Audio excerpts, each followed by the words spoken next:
Sejam todos bem-vindos. Fala pessoal, um bom dia. Mais uma aula de termodinâmica, nosso módulo do curso de vocês de refrigeração da Escola Sandra Silva, onde eu sou de vocês, Juan Duarte. Então, na última aula, nós falamos a respeito do ciclo de refrigeração básico, né? Onde nós fizemos uma visualização superficial e a gente vai estar falando mais uma vez sobre esse assunto, porque a partir de agora vamos ver como o comportamento desse fluido refrigerante se comporta dentro da nossa máquina térmica, né? Que é o nosso aparelho ar-condicionado, ok? Então, analisando, tá?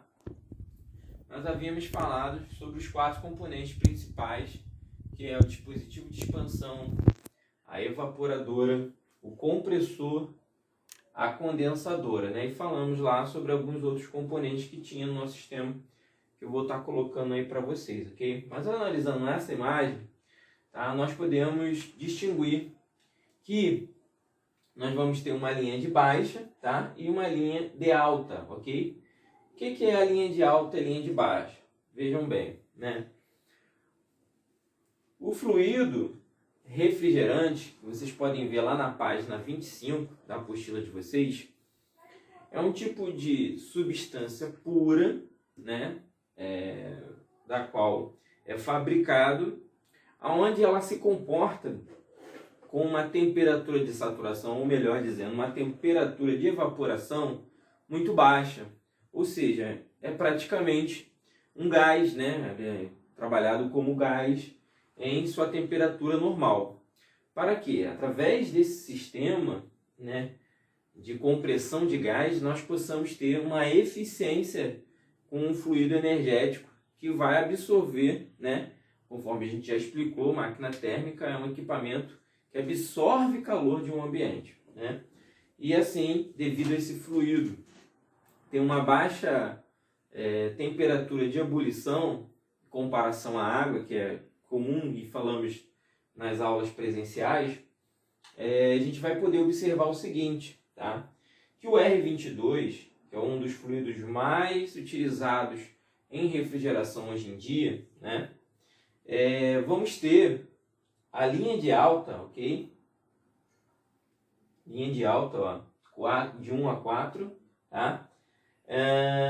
Presenciando aí, ó, 49 graus Celsius e 263 PSI, tá? Vamos observar em comparação, né, a nossa água, que o que é considerado uma temperatura alta, né, é 100 graus Celsius, né? Então, o nosso sistema, a temperatura máxima que vai atingir é 49 graus Celsius, conforme vocês podem observar aqui, tá? E a nossa linha de baixa, tá? É 4,4 graus Celsius, tá? Em 69 PSI. Relembrando um pouco da termodinâmica, essas temperaturas, tá? Elas vão estar correlacionadas não somente, tá, gente, com relação às nossas tabelas termodinâmicas, que eu vou estar passando para vocês também posteriormente. É necessário observar que questão de pressão tem a ver com as nossas redes, ok? Isso vai variar de tubo para tubo, onde que quando nós estamos comprimindo um gás, tem lá a lei dos gases, né, conforme a gente falou, e vai poder variar um pouco essas temperaturas. E também, tá, é muito importante a gente falar, porque esses valores às vezes vocês vão ver uma diferença em alguns lugares, porque quanto mais alto nós tivermos, tá, esses valores vão mudar, tá? Aqui na Baixada Fluminense a gente está trabalhando com esses valores aqui, mas lá para a cidade do Rio de Janeiro a gente vai poder encontrar às vezes valores diferentes desses daqui, por conta, tá, que a gente está trabalhando com um fluido que ele está pressurizado e conforme a relação de altitude pode alterar esses valores. por conta da relação, né, de pressão, volume e temperatura, tá bom? Então, relembrando isso, tá? Falando aqui sobre a linha de alta e a linha de baixa. Vamos observar, né, a divisão em numeração aqui para nosso melhor entendimento, ok?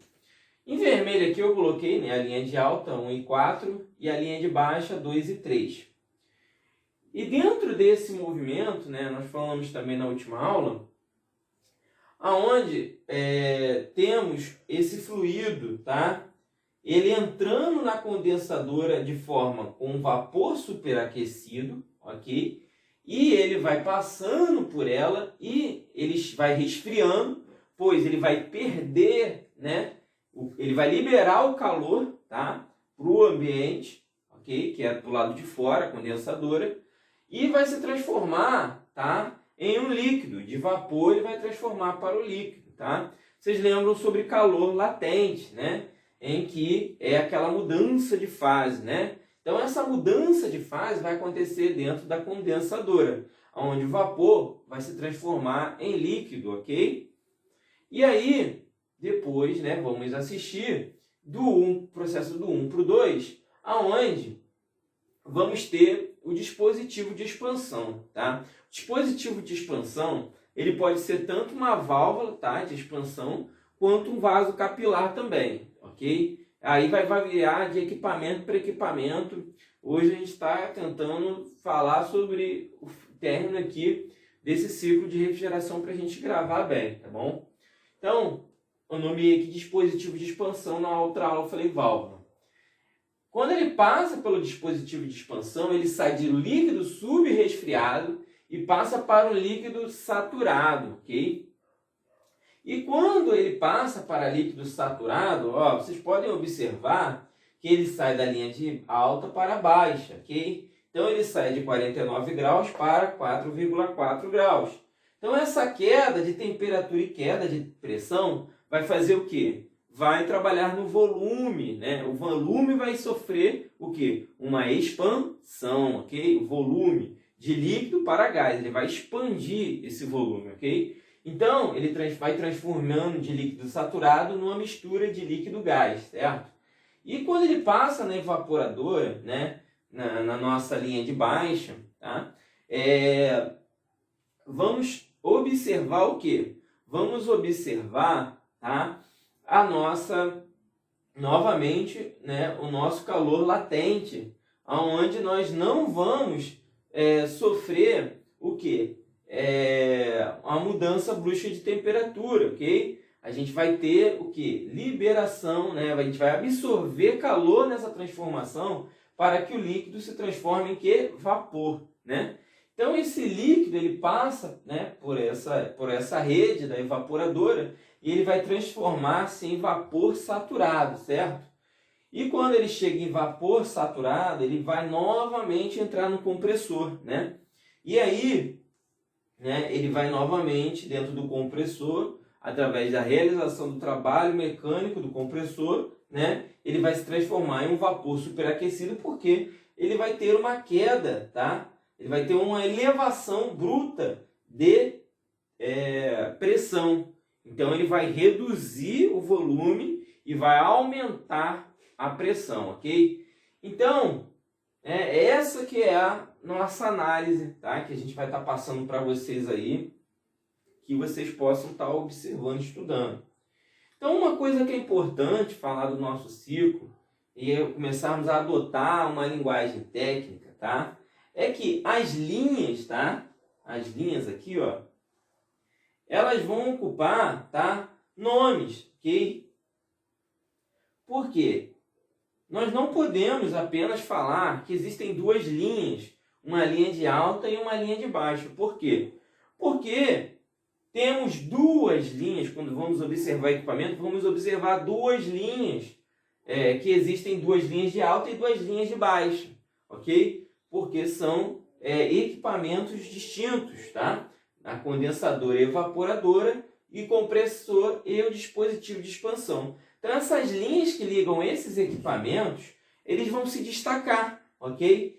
E aí, a gente vai trazer nomes para isso, ok? Então, na linha 1, a linha que sai da condensadora para o dispositivo de expansão, nós vamos chamar de linha líquido, ok? Quando a gente tiver, tá, saindo do dispositivo de expansão para a evaporadora, vamos chamar de linha de expansão, tá bom, galera? E quando sair do nosso equipamento, que é a evaporadora, para o nosso compressor, tá, vamos chamar de linha de sucção, ok? E quando sairmos do compressor para a nossa condensadora, 4, vamos chamar de descarga. Então, resumindo, né, a nossa linha 1 é a nossa linha líquido, a nossa linha 2 é a nossa linha de expansão, a nossa linha 3 é a nossa linha de sucção, a nossa linha 4 é a nossa linha de descarga, fechando assim o ramal de linhas que nós temos. Então a gente falou aqui sobre líquido saturado, líquido subresfriado, vapor saturado, vapor acrescido. É necessário nós entendermos, né, nos voltarmos para esses temas, para que vocês possam, né, a gente vai dar um exemplo prático e vamos passar mais alguns dados com alguns slides melhor, para que a gente possa compreender tudo isso, ok? Então, fique ligado que a gente vai estar passando isso para você agora. Então, pessoal, vamos falar a respeito de alguns princípios.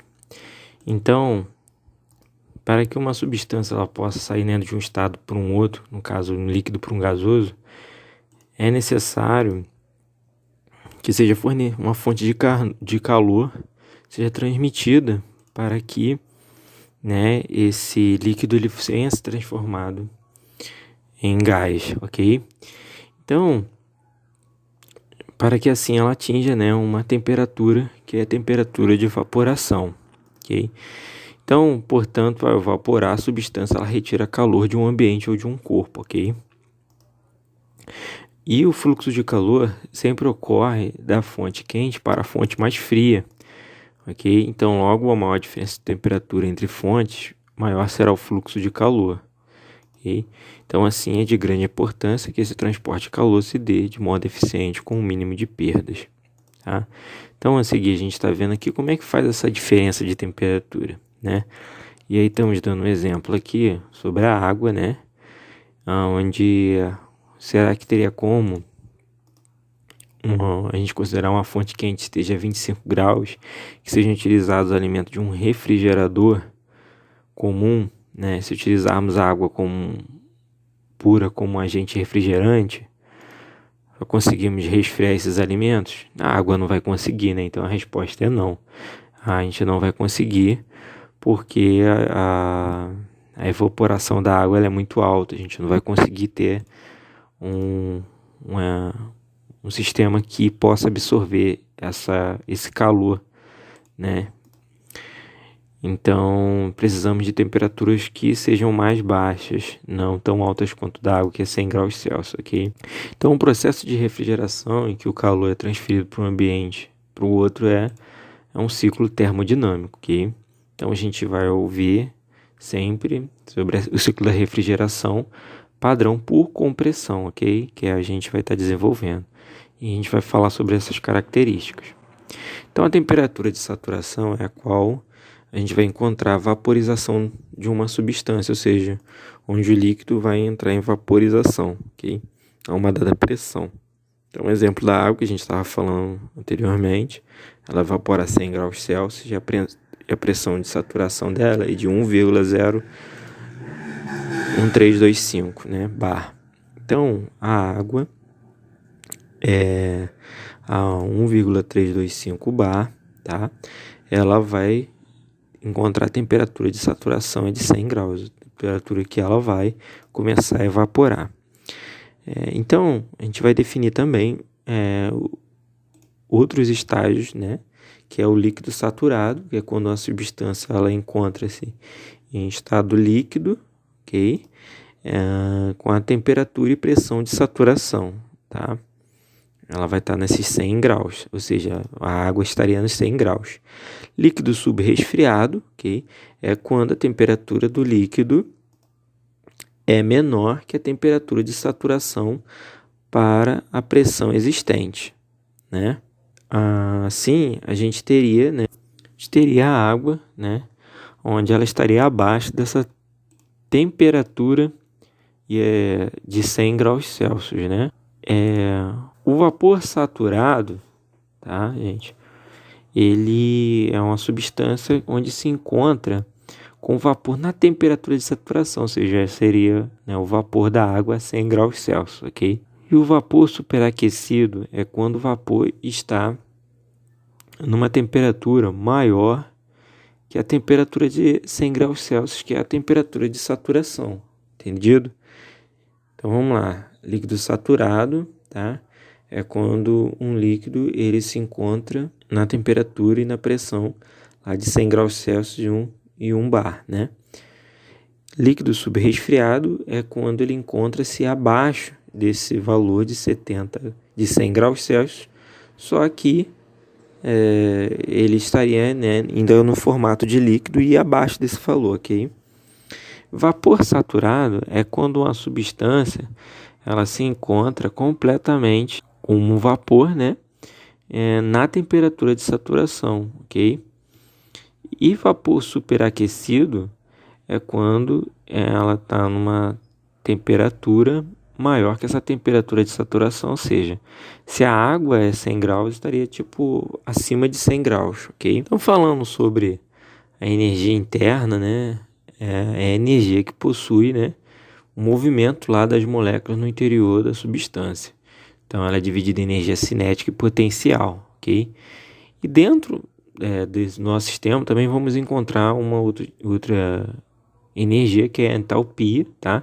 Ela busca energia, essa potência de energia termodinâmica que está disponível na forma de calor, tá? Dentro do sistema através da pressão e do volume. A gente vai ter também a entropia, que a gente falou na aula passada, que ele chama de desordem molecular, mas é aquela energia que não podemos aproveitar, né? Onde vamos ter esse desgaste que nós não vamos poder aproveitar para transformar dentro do nosso sistema termodinâmico, né, em valor mecânico ou em outros tipos de trabalhos que poderia ser realizado através dessa transformação energética, através do calor. E o título é uma relação entre o vapor e a massa total, ou seja, líquido-vapor. É a taxa que a gente vai saber o quanto existe de vapor em um determinado líquido, ok? A gente vai saber através do título. E né, no ciclo da refrigeração por compressão, que é o que a gente está estudando, a gente vai ter os 4 componentes principais: o compressor, o condensador, o dispositivo de expansão e o evaporador, conforme a gente viu a aula passada.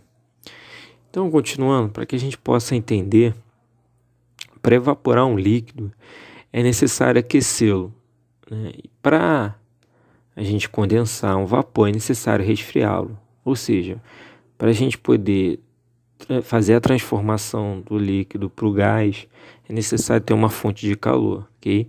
E para condensar um vapor é necessário, né, a gente absorver essa fonte de calor que está se mantendo dentro do vapor, né? Ou criar uma fonte que venha consumir, tá, esse calor da substância do vapor para que ele se torne líquido.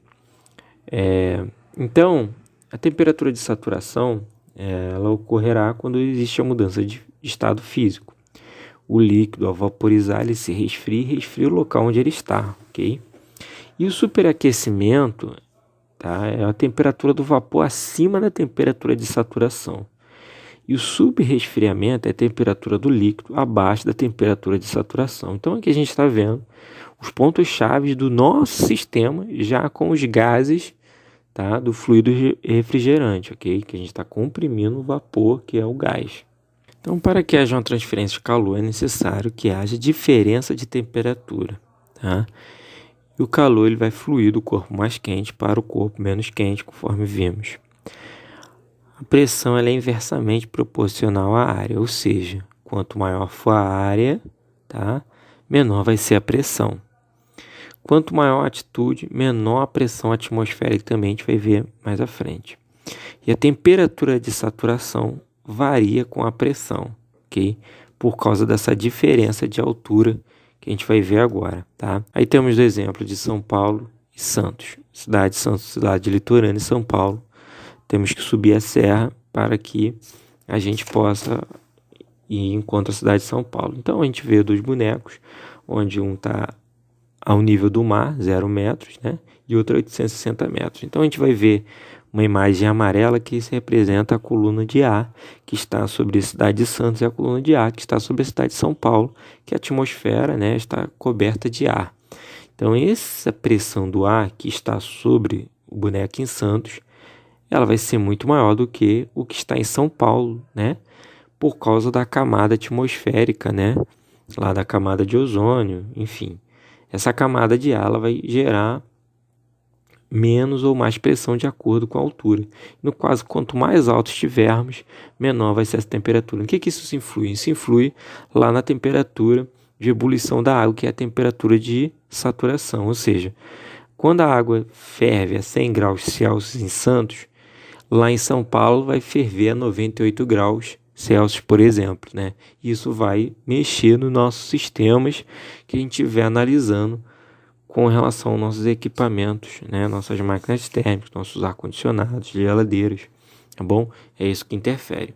Então, essa ter noção, né, do superaquecimento é algo acima, então, da temperatura normal. E subresfriamento é abaixo da temperatura normal, né? A temperatura normal que a gente fala é a temperatura de saturação. Então, você tem a temperatura de saturação, em que uma substância muda de fase, tá? E a temperatura de condensação, tá? É quando a gente tem lá a transformação do gás para o líquido, e a temperatura de evaporação do líquido para o gás, ok? Então, a observação dessa temperatura de saturação varia de acordo com a pressão. Um aplicativo que a gente usa para a gente poder entender todos esses gás refrigerantes é o da Danfoss, que é o refrigerante slider, ok? Então aí a gente pode ouvir a imagem, onde a temperatura do vapor, que começa a 100 graus Celsius, né? Começa a se transformar em 100 graus Celsius, e aí, né, quando esse vapor ele sobe por aquele tubo em S ali, ele vai ter a sua temperatura mantida, né, a 100 graus, e depois ele vai subir mais um pouco, vai ter uma outra fonte de calor que vai subir nesse vidro em S a temperatura de 120 graus Celsius, ou seja, esse vapor da água que estava saindo a 100 foi a 120, então nós falamos que este vapor está superaquecido, ok? E os 100 graus Celsius está saturado, então essa aqui é a ideia, ok? Quando nós vamos observar, né, a outra imagem, a gente vai ter a mesma onde tem os 100 graus Celsius saturado e os 100 graus Celsius e os 100 graus Celsius do vapor, né, saturado, o líquido a 100 graus Celsius e o líquido sendo retirado desse calor, ou seja, ele está sendo resfriado. Então, quando ele chega a 70 graus Celsius, esse líquido ele está o quê? Subresfriado, porque a temperatura de saturação do líquido é 100 graus Celsius, que é a água. Okay? Então a temperatura do líquido abaixo da temperatura de saturação. Então a temperatura de saturação, né, que ocorre na mudança de fase, o superaquecimento, a temperatura do vapor acima da saturação, e o subresfriamento, a temperatura do líquido abaixo da saturação. E aí a gente vai observar que o superaquecimento se dá pela fórmula seguinte, tá? A temperatura da sucção, da linha de sucção, e a temperatura da linha de evaporação, tá? Ela é a SA, ela tem que dar entre 5 a 12 K, tá? E o subresfriamento é igual à temperatura de condensação menos a temperatura da linha de líquido, ok? Então, se dará entre de 3 a 10. O que significa esse K no final? É Kelvin? Não. Essas temperaturas são em Celsius ou Fahrenheit. Esse K é uma constante que normalmente é utilizado comumente aí nos cálculos com relação à refrigeração, tá bom? Então a gente vai observar esse desenho, tem a linha né, de baixa e a linha de alta, linha de baixa, duas linhas de baixa em azul e amarelo, ok? E na linha de alta em vermelho e amarelo aí, ok? Conforme a gente explicou lá no vídeo, tá? E aí você vai ver esses sinais aí, ó, que é o gráfico também de pressão, tá? E entalpia, conforme a gente tinha explicado, ok? E a gente tem a marca ali, ó, A, B, C, D e E, tá? Que é o movimento onde a gente vai ceder calor, onde a gente vai subtrair calor, e na próxima aula a gente vai falar sobre isso, tá? E é isso, agora assistam aí o vídeo com relação à explicação na máquina. E hoje quero mostrar para vocês a medição do superaquecimento e do subresfriamento na prática, beleza? E você que deseja fazer um curso de refrigeração, então vamos lá. Hoje eu vou fazer um vídeo um pouco na prática aqui, então eu vou filmar as medições que eu vou estar fazendo e vou filmar também o quadro, beleza? Então vamos lá, pessoal. Nós já sabemos que o superaquecimento é uma resultante da temperatura da linha de sucção subtraído por temperatura de evaporação, ou seja, eu vou pegar a temperatura da linha de sucção e subtrair pela temperatura de evaporação. E nós sabemos que o subresfriamento é uma resultante da temperatura de condensação menos temperatura da linha de líquido. Agora eu vou mostrar para vocês como identificar esses valores aqui na prática no equipamento, beleza? Bom, pessoal, hoje eu não vou falar da parte conceitual. Se você quer saber um pouco sobre o conceito do superaquecimento, eu recomendo você acessar meus vídeos no meu canal no YouTube, Rafael Ferreira Refrigeração, e lá vai estar o conceito do superaquecimento e subresfriamento, tá legal? Então vamos lá. Aqui nós temos uma unidade da Danfoss de resfriados, tá? Nessa unidade que os alunos fazem atividade prática aqui na escola, beleza? E aqui agora nós vamos fazer a medição, vamos pegar as pressões e temperaturas aqui e colocar no quadro, beleza? Então vamos lá. Aqui nós temos um manômetro do tipo analógico, beleza? Com o lado de baixa e o lado de alta pressão. O lado de baixa pressão está conectado à válvula Rotolock aqui, na válvula de serviço aqui, tá? No tubo de sucção, tubo de baixa pressão, beleza? E aqui nós temos o lado de alta pressão aqui, conectado à minha válvula Rotolock do tanque de líquido, lado de alta pressão, beleza? Então o que eu vou fazer? Vou aqui, com o auxílio de uma chave catraca, eu vou dar 1/4 de volta aqui para dar passagem para manômetro, beleza? Então nesse momento eu dei passagem para manômetro aqui e aí o meu manômetro está lendo a pressão de alta do sistema, beleza? E vou fazer o mesmo aqui com a pressão de baixa. Vou dar 1/4 de volta aqui na válvula Rotolock. Então vamos lá. Ó, repare que a haste está totalmente para fora. Eu vou dar 1/4 de volta, empurrando a haste para dentro. Então vamos lá. Beleza, 1/4 de volta. Essa chave catraca, se eu fizer assim, ela gira no sentido ao contrário, tá? Que tem uma trava que muda o sentido, beleza? Então vamos lá. Agora eu já tenho o meu manômetro de baixa indicando a pressão de baixa do meu sistema. Esperar a câmera focar. Aí 40 PSG, beleza? Como vocês podem ver aqui. E também tem o lado de alta aqui, meu manômetro medindo a pressão de alta, aproximadamente 160 PSG no lado de alta, beleza? E eu vou pegar essas informações e passar para o meu quadro, ok? Então aqui, vamos lá. Então aqui nós já colocamos a pressão de evaporação, que é 40 PSG, e já fizemos a conversão de pressão para temperatura. E nós temos agora uma temperatura de evaporação de menos 8,3. Como é que eu fiz isso, Rafael? Eu fui na tabela de pressão e conversão, tá? Pressão-temperatura do fluido R22. Então lá na tabela de pressão-temperatura, na régua de conversão, eu consigo obter a temperatura através de uma pressão, ou vice-versa, tá? Então aqui o fluido é o R22, beleza? Então eu peguei a pressão de evaporação e converti em temperatura. O mesmo eu fiz com a pressão de condensação, conhecido também como pressão de alta. Eu peguei a minha pressão, que é de 160 PSG, e converti em temperatura, que me dá uma temperatura de 30,6 graus Celsius. Vale lembrar que eu também tenho um vídeo ensinando a vocês como converter pressão em temperatura através dos aplicativos, beleza? Então tá aí, já pegamos as pressões, tá? Tanto a pressão de evaporação, que é conhecido como pressão de baixa, quanto a pressão de condensação, que é a pressão de alta. Coloquei as pressões, converti os valores e achei as minhas temperaturas, tanto temperatura de evaporação quanto temperatura de condensação, que eu vou precisar para fazer o cálculo do superaquecimento e do subresfriamento aí, beleza? Então vamos lá? Agora vamos pegar as demais variáveis que nós precisamos, da temperatura da linha de sucção e temperatura da linha de líquido. Bom, essa é a minha temperatura da linha de sucção. O isolante está aberto proposital, tá?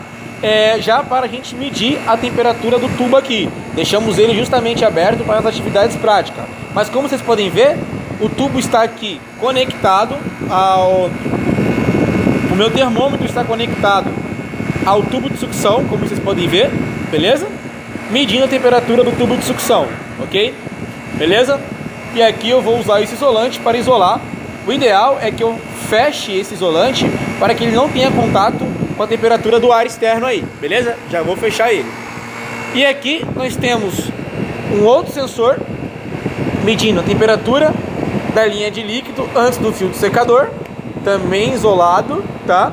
E nós temos um outro sensor medindo após o filtro. Para quê? Já para me conferir o delta do filtro secador, o delta de temperatura aqui, beleza? Vale lembrar que esse delta não pode ficar superior a 1K. Eu também aproveitei e estou medindo a temperatura de descarga, tá?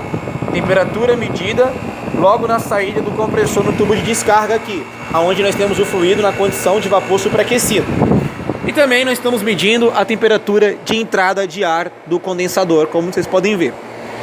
Tudo isso eu estou medindo com o Penta, termômetro Penta da Fugauge, que tem 5 opções, tem 5 termômetros medindo temperaturas diferentes, tá? Então aqui todas as informações será passada para o quadro, sensor 1, sensor 2, sensor 3, sensor 4, sensor 5, beleza? Vamos pegar esses valores e colocar no quadro? Vamos lá. Então nós temos o sensor 1, medindo a temperatura do tubo de sucção, tá? Medindo a temperatura de 16 graus, beleza? 16.2, vai chegar a 16 aí. Apertando o Select, ele vai passar para o sensor 2. O sensor 2, que é a temperatura antes do filtro secador, medindo uma temperatura de 27 graus. Nós temos o sensor 3, medindo após o filtro, que é uma temperatura de 27 graus.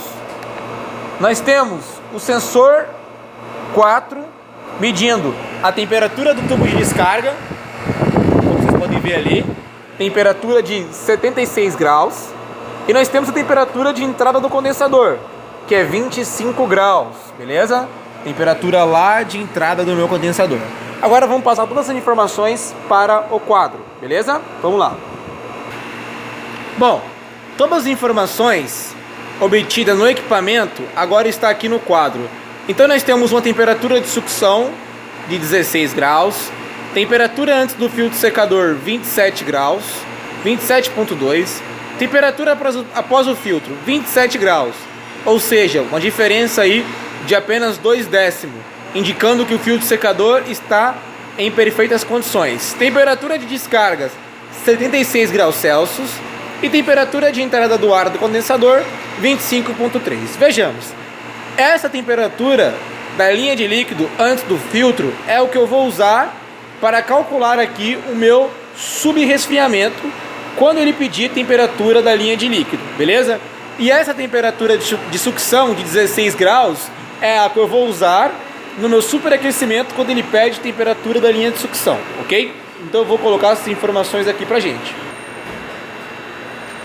Então vamos lá, eu vou pegar, nós já sabemos aqui, nós temos todas as informações para calcular o superaquecimento, que é a temperatura da linha de sucção, a pressão de evaporação e converter em temperatura. Eu só vou precisar da temperatura da linha de sucção e a temperatura de evaporação, tá? Então aqui está a temperatura da linha de sucção menos temperatura de evaporação, sendo que temperatura da linha de sucção é 16 graus, certo? Então, vamos colocar aqui. Então colocamos aqui a temperatura da linha de sucção, que é 16 graus, tá? Beleza? Menos, que já é da fórmula, menos a temperatura de evaporação, certo? Que é menos 8.3. Aí vem a regra de sinais, né? Menos com menos vai dar mais. Então isso aqui, na verdade, ele fica 16 mais 8.3. Beleza? Que isso vai dar 24 3K. Beleza? Então, eu peguei temperatura da linha de sucção, temperatura de evaporação, menos com menos dá mais, e aí 16 mais 8.3 dá 24.3. Se aqui fosse um número positivo, aí eu ia só subtrair um pelo outro. Eu somei porque dois sinais de mais se encontrando, dois sinais de menos se encontrando, vira mais, né? Fica o inverso, beleza?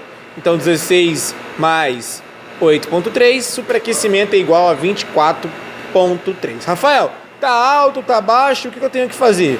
Eu já vou mostrar para vocês, através dessa regrinha aqui, o que devemos fazer mediante a medição do superaquecimento e subresfriamento. Agora vamos para o subresfriamento, vamos lá? Agora, para medir o subresfriamento, eu estou pegando temperatura de condensação menos temperatura da linha de líquido. Sendo que temperatura de condensação nada mais é do que a pressão convertida para temperatura. Então, nós pegamos a pressão e convertemos em temperatura. Então, temperatura de condensação é 30,6 menos, que já é da fórmula, temperatura da linha de líquido. Temperatura da linha de líquido, 27,2.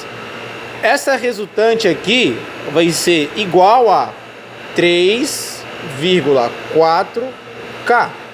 Então esse é o meu subresfriamento, beleza?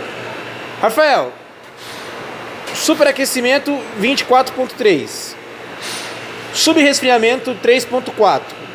Qual é o superaquecimento ideal para esse equipamento? Já logo te falo. Então aqui nós temos um superaquecimento ideal para esse equipamento de 8 a 11K e um subresfriamento de 3 a 8K. Uma vez que eu tenho 24.3, meu superaquecimento está muito alto. Pois é, olha o valor do superaquecimento e olha o valor do que deveria estar. Está muito alto, beleza? E nós temos o subresfriamento também muito baixo, né? De 3 a 8, está bem no limite. Eu posso aumentar um pouco mais o meu subresfriamento e diminuir o superaquecimento. Então agora eu vou ensinar para vocês como usar essa tabela que eu acho fantástica, que facilita muito a medição do superaquecimento e do subresfriamento, beleza? Vamos lá? Então eu tenho aqui as minhas providências, certo? O que eu tenho que fazer, e aqui eu tenho o que eu desejo. O que você deseja fazer com o superaquecimento? Aumentar ou diminuir? E o que você deseja fazer com o subresfriamento? Aumentar ou diminuir? Então vejamos. Uma vez que eu abrir a válvula, eu vou diminuir o superaquecimento e vou diminuir o subresfriamento. Uma vez que fechar a válvula, eu vou aumentar o superaquecimento e aumentar o subresfriamento. Uma vez que eu colocar fluido refrigerante, eu vou diminuir o superaquecimento e diminuir o subresfriamento. E uma vez que eu retirar fluido, eu vou aumentar o superaquecimento e diminuir o subresfriamento. Aqui eu desejo aumentar o meu superaquecimento e também desejo aumentar o subresfriamento. Então aqui eu vou achar na tabela qual indicação, qual providência eu devo tomar, uma vez que eu quero aumentar o superaquecimento, tá ok? Aumentar o superaquecimento e aumentar o subresfriamento. Então vejamos, eu desejo aumentar o superaquecimento, beleza? E aumentar o subresfriamento. Então tá lá, aumentar o superaquecimento e aumentar o subresfriamento. Assim eu devo fechar a válvula de expansão. Quando falamos fechar a válvula, nós estamos nos referindo à válvula de expansão termostática. Essa é a válvula de expansão termostática, tá? E aqui nós temos um parafuso de ajuste da válvula, beleza? Nesse caso, essa válvula é um pouco diferente. Normalmente, aqui ela vem tampada, fechada, legal? Você abre aqui o tampão. E aqui, com o auxílio de uma chave de fenda, você vai abrir ou fechar. Sempre um quarto de volta, beleza? Um quarto de volta e espera o equipamento estabilizar. Após estabilizar, faz novamente as medições e verifica qual é o procedimento que você tem que adotar, beleza? Então tá aí a tabelinha para vocês. Pessoal, uma coisa que eu quero falar com vocês também é a temperatura, referente à temperatura de entrada de ar. Veja aqui, a temperatura de entrada de ar do condensador está 25,3, beleza? Ou seja, está bem próximo da minha temperatura de condensação, com um delta de apenas de 5. muito pouco delta, ou seja, eu preciso aumentar um pouco aqui a temperatura de condensação, como vocês podem ver, ó, tá vendo só? Certo? Então, o delta está muito próximo aqui, eu trabalhando com delta de apenas 5 aí, certo? Entre a temperatura de entrada de ar e a temperatura de condensação. Em outras palavras, estou querendo falar que o ar que está entrando aqui é quase o mesmo ar, é quase o ar que está entrando aqui, a temperatura do ar que está entrando no meu condensador é quase a mesma temperatura do meu condensador aqui. Beleza, pessoal? Então é isso aí, tá? Então essa é a regrinha que eu uso para vocês. Uma outra coisa que eu quero falar para vocês, que quanto maior o valor do superaquecimento, maior será a temperatura de descarga, tá? A temperatura de descarga não pode ficar com um valor muito alto, porque aqui dentro tem o óleo, tudo que acontece aqui na temperatura de descarga é proveniente do que acontece aqui dentro do compressor, e uma temperatura de descarga muito alta pode ocasionar uma queima das bobinas, da verniz da bobina, uma queima do óleo, perdendo o poder o óleo de lubrificação, beleza? Isso aconteceu da temperatura de descarga aumentar porque meu superaquecimento está muito alto, ou seja, se aqui está quente, aqui também vai estar maior ainda, né? Ou seja, meu superaquecimento está alto, a temperatura de descarga também vai ficar alta, beleza? Um subresfriamento, pessoal, vai garantir que aí na válvula de expansão lá dentro chegue fluido 100% no estado líquido, né? Se eu não garantir superaquecimento, o meu equipamento não vai trabalhar das condições ideais. Sempre meço o filtro secador, o delta não pode ser superior a 2, beleza? E aqui nós temos a parte de dentro da câmara fria, tá? Nós temos um evaporador Trineva, aqui nós temos uma válvula de expansão termostática, ok? E o parafuso está logo aqui para fazer o ajuste aí de abrir e fechar a válvula de expansão, beleza? Sempre um quarto de volta e vai analisando a situação, beleza, pessoal? Esse evaporador, no qual os alunos fazem atividade prática aqui do equipamento. Vale lembrar que antes de você fazer isso, é sempre bom verificar se o equipamento está nas condições ideais de uso. Então sempre verifique o filtro secador, condensador limpo, evaporador não pode estar bloqueado de gelo, o isolante térmico tem que estar em boas condições, não pode estar como o daqui aberto, tá vendo? Verifique a peneira da válvula de expansão termostática. Aqui nós temos também uma peneira, é sempre bom verificar as condições dessa peneira, beleza? Então sempre é bom verificar essas condições aqui para que você execute aí uma boa manutenção e tenha êxito nessas medições aqui, beleza? Então tá aí, espero que vocês tenham gostado.